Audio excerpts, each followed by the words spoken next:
नमस्कार, मी पी.जे. पाटील जनसेवक. आपण बघत असाल ही बालाजी पार्क व लालबाग परिसरातील घाणीचं साम्राज्य.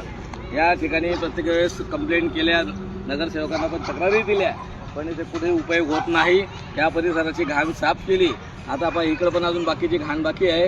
इथली घाण साफ करून नगरपालिका इथे टाकली. याच्या अगोदर आपण जर बघत असाल, याच्या अगोदर भुयारी गटारीचे काम चालू होतं लालबागमध्ये.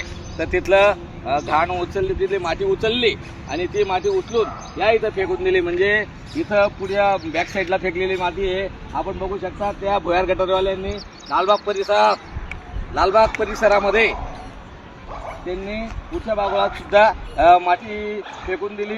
नंतर महेश मॉल समोर सुद्धा माती फेकून दिली.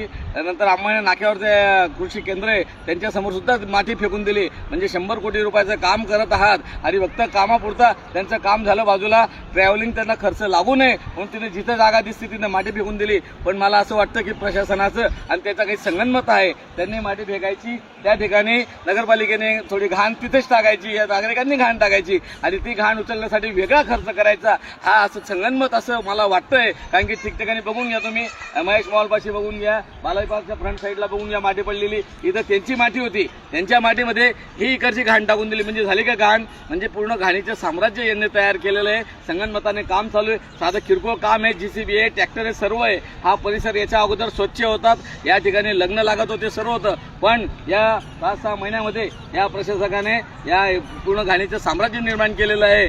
म्हणून माझी प्रशासनाला विनंती आहे की आपलं असं नसेल तर तात्काळ हे JCB वगैरे आणून तात्काळ हे सर्व स्वच्छ करून द्यावं. या ठिकाणी महिलांच्या सुद्धा कंप्लेंट आल्या. महिला सुद्धा येतात संध्याकाळी, रात्री.